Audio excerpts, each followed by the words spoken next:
Olá, amigos. Domingo 16 de outubro, leitura 383. Olha que título de hoje: Verei a Deus. Eu creio, amados. Eu creio que verei a Deus face a face e passarei a eternidade do seu lado. Nós precisamos carregar essa convicção. Nós estamos aí na lição número 4, título do trimestre: Vida, Morte e Eternidade.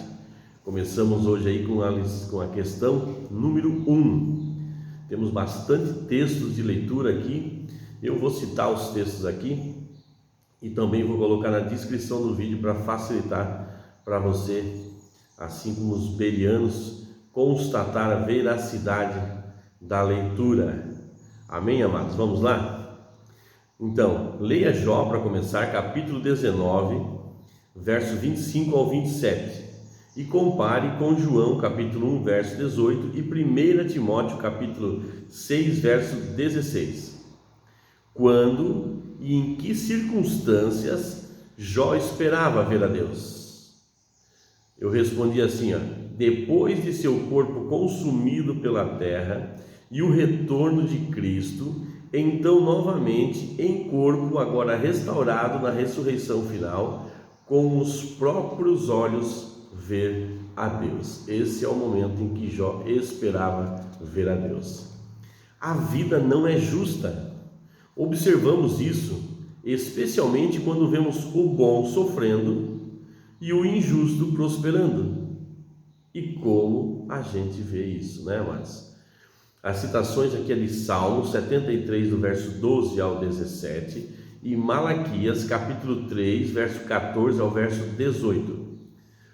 Por exemplo, Jó era íntegro e reto, temia a Deus e se desviava do mal. Está lá em Jó, capítulo 1, verso 1. Mesmo assim, Deus permitiu que Satanás o afligisse de várias maneiras.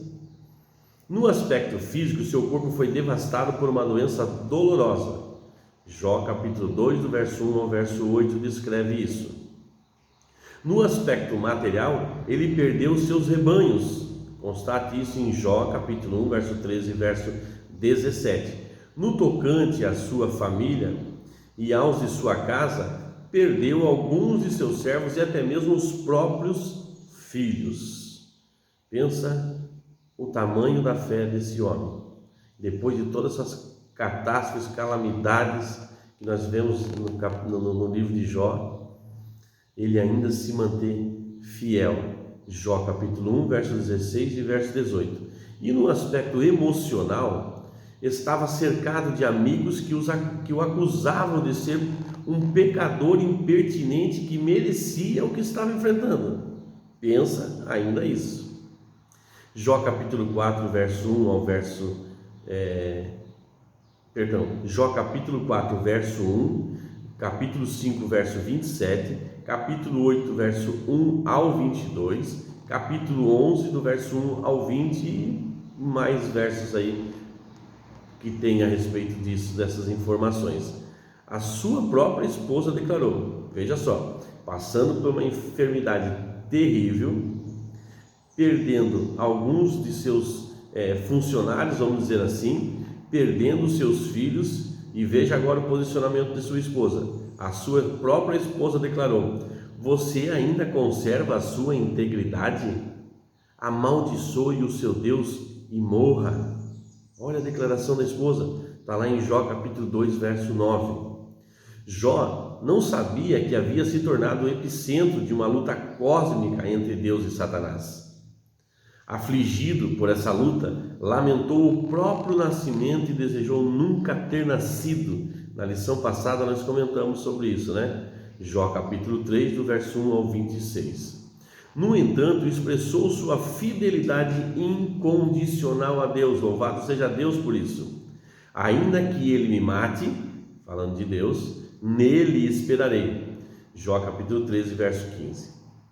Mesmo imaginando que sua vida teria fim, ele manteve a certeza de que a morte não teria a palavra final.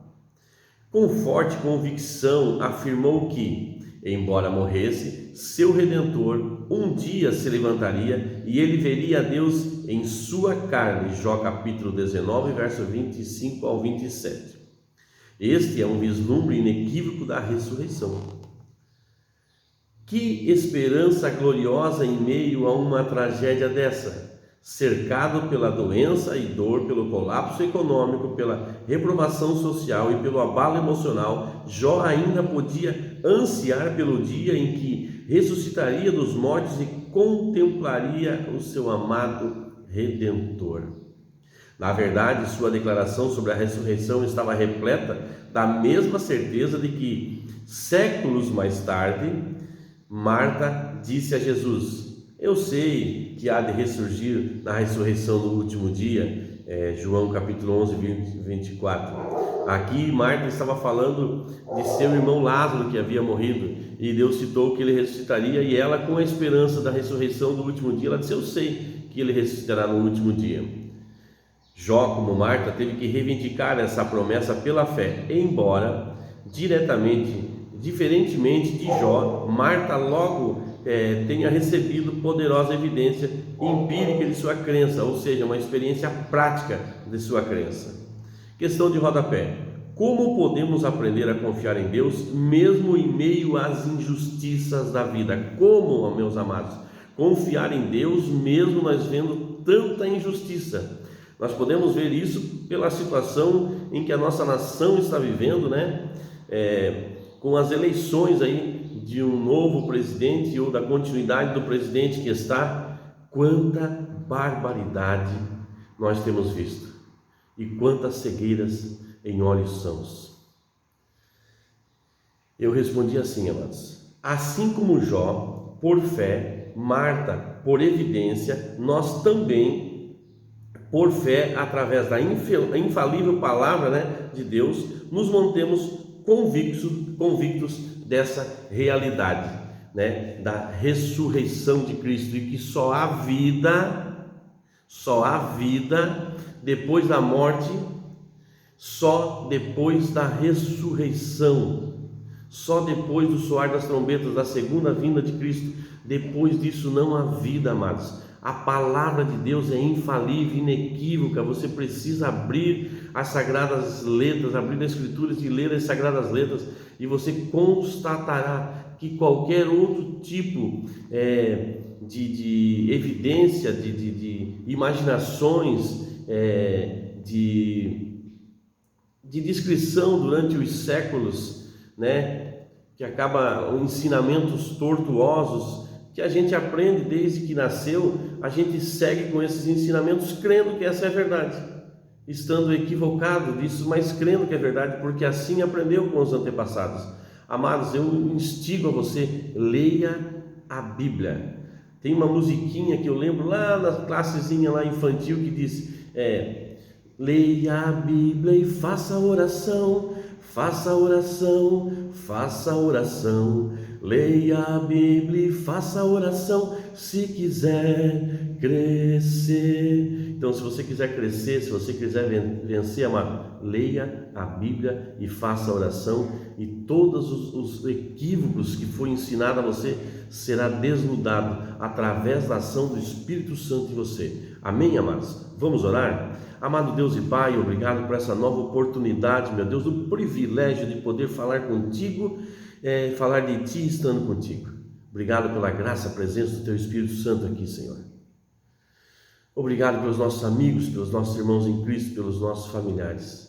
Apresento o Senhor diante de Ti, meu Deus, falando aqui em enfermidade, falando aqui em perdas, em prejuízos, em afrontas, em injustiça. Apresento diante de Ti, Senhor, todas essas situações, para que Tu derrame a Tua graça sobre cada um e cada situação, no nome santo de Jesus, para a Tua honra e para a Tua glória, em nome de Jesus. Amém. Abraço, meus amigos, e abraço aí aos nossos amiguinhos.